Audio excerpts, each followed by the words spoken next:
Hey guys, welcome back to the Lovin Abu Dhabi Show podcast. I'm Mayar Ibrahim. And I'm Abby Griffiths. And these are the stories you'll be listening to today. Abu Dhabi police rescue a driver after his cruise control fails. An AI bot is joining the Abu Dhabi police force. Abu Dhabi Airport's new smart system eliminates travel documents. And the UAE is the leading country attracting the most millionaires worldwide. Enjoy listening. Enjoy, guys. The first one is actually, like, when I saw it, I was in Iraq. Like, I had literally just spent 2 hours driving on cruise control. And I was just, like, scrolling on TikTok. And I was like, maybe I should drive back without cruise control on. But the problem is that cruise control is, like, a feature that every, like, modern car currently has. And some cars, they may not, like, be too modern, but they still have the ability to slow down when they detect a vehicle in front of you. And that's my Ford Taurus. I love her. But now, I don't know if it's the heat or the wiring or the constant use of it, but this has been happening quite some time where cruise control just stops working. It's my biggest fear. Yeah. And this story has basically just cemented my fear that it actually can come true. Yeah, so he was driving on Shawamekh Street on Al Shahama, and he had the police on the phone basically telling them that, like, my brakes aren't working, my cruise control is just speeding up faster and faster. And at one point, like, the cop is asking him, how fast are you driving? And he's like, I'm on 160. And in the video, you can see the cop just, like, coming in front of him and, like, slowing down. And they, like, collide a little bit, but the cop is just trying to get the car to stop moving. Yeah, no, it is the fear. But also admitting to the policeman that you're 160. I mean, he didn't have a choice. I think there's something fishy there, because there is definitely a speed limit of 140 in most places. But I feel like maybe the cruise control just malfunctioned and kept increasing. Yeah. It could be that. It could just be like he panicked and, like, just kept hitting the pedals trying to figure out how to stop the car. It could be a lot of things, but he seemed like very in control, and it was like a good thing that he was, because the cops were also giving him, like, directions on how to, like, help him slow down the car. I mean, I would have no clue.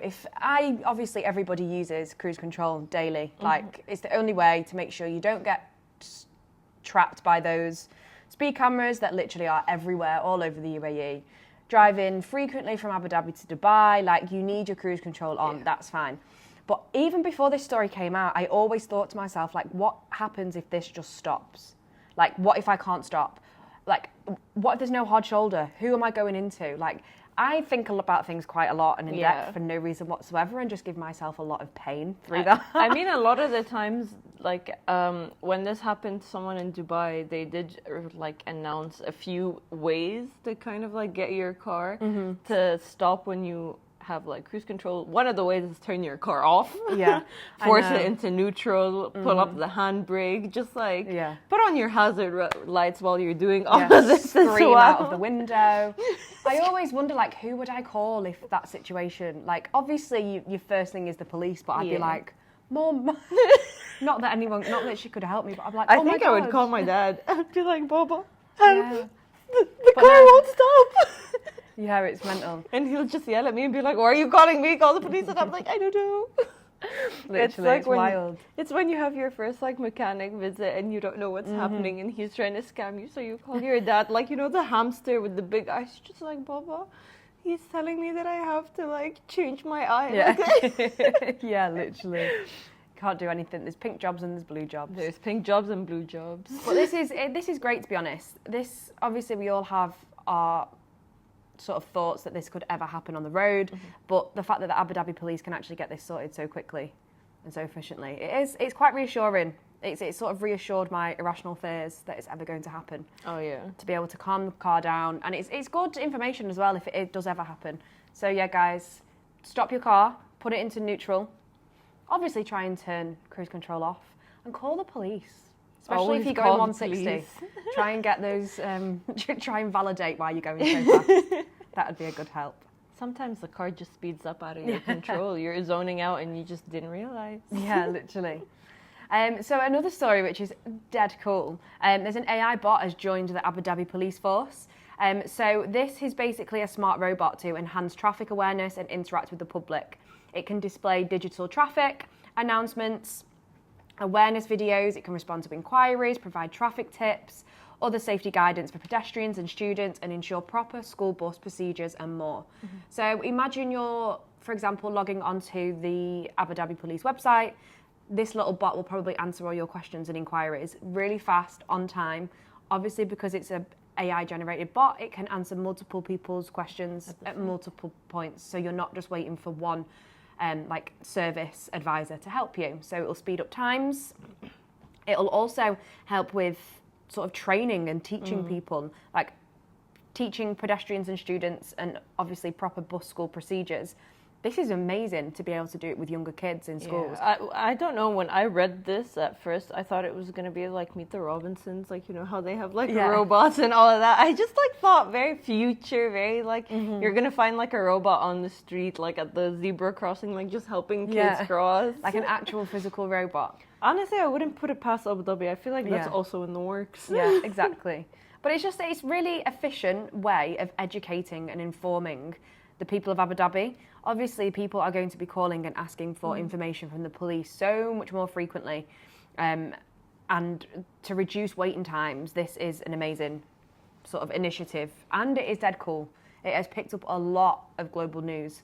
Obviously, being such a pioneer in technology for Abu Dhabi anyway, it just sort of solidifies that notion and that sort of promise to more technology, more AI advancements. I feel like that's where Abu Dhabi is heading, and this like eases into our own, like our next story, because Abu Dhabi airports are basically upgrading their systems. Yeah.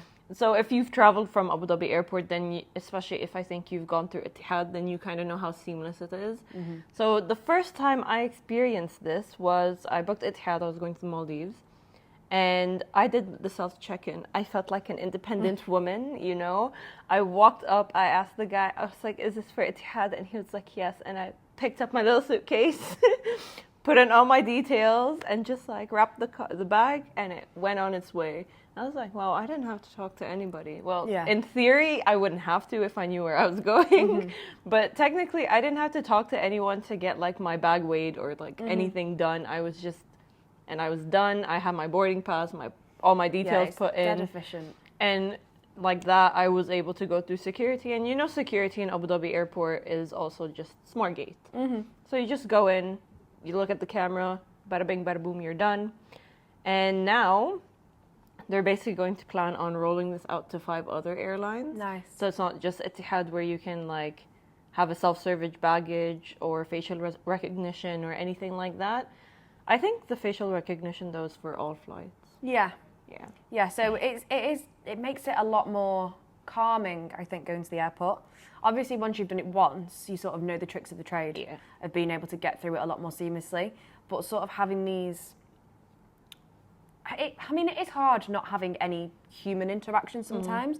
I know for a lot of people, like having that human interaction and that sort of that reassurance of, yes, okay, I'm doing the right thing. Getting on a plane is a big thing as well, like making sure your luggage is going to the right place, making sure you've got your visa, everything like that. It is, you do just sort of need like a personal clarification that, yes, I have done the right thing. But once you've done it, it'll just be sort of like second nature to you, and you will just walk through these airports with ease. And I think eventually they're going to start rolling out onto the boarding gates where either you scan your ticket yourself and you just go in. That's cool. But I think it was in Hong Kong airport where I had this. So they were just like telling people to get into lines, like priority economy and stuff like that.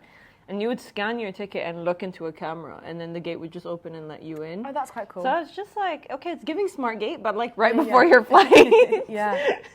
No, it works. It's good. And I mean, Abu Dhabi airport anyway, it's just a very seamless experience. Yeah, it's very quick as well. And that's why I love traveling from Abu Dhabi. I feel like it can be busy at times, but not busy to the point where you're like, why am I here? Yeah.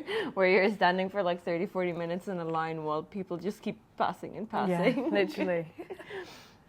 And the final story today, which I'm sure not many of us are surprised by lists, but the UAE is leading the country attracting for the most millionaires worldwide. So Henley and Partners, the UAE #1 global in terms of projected net inflows and millionaires for 2024. So this report by Henley and Partners has basically said that the UAE is where all of the millionaires are coming and living, and sort of projecting to want to stay here. The data set represents the top 10 countries globally in terms of projected net inflows of millionaires for 2024. Millionaire migration is a leading indicator of the overall health of a country and its economy. Obviously, because the more higher earning, higher spending people you have, the more money that's going back into the economy, the more money we've got to spend, the advancements in sort of public resources, police, hospitals, schools being built. It's just a very lovely cycle. So it is great to know that the UAE is at the top, and at the top by a far few amount as well. So UAE is ranked with 6,700 millionaires, and this is for 2024. And then the USA is second with 3,800 millionaires. So nearly double. Almost. It's 2.9 basically. Right. Mad. Singapore is third, Canada fourth, Australia fifth, Italy sixth, forgot my numbers then, and Switzerland seventh, Greece eighth, Portugal ninth, and Japan is 10 with only 400 millionaires. I say only 400, like I would love to be one of those 400.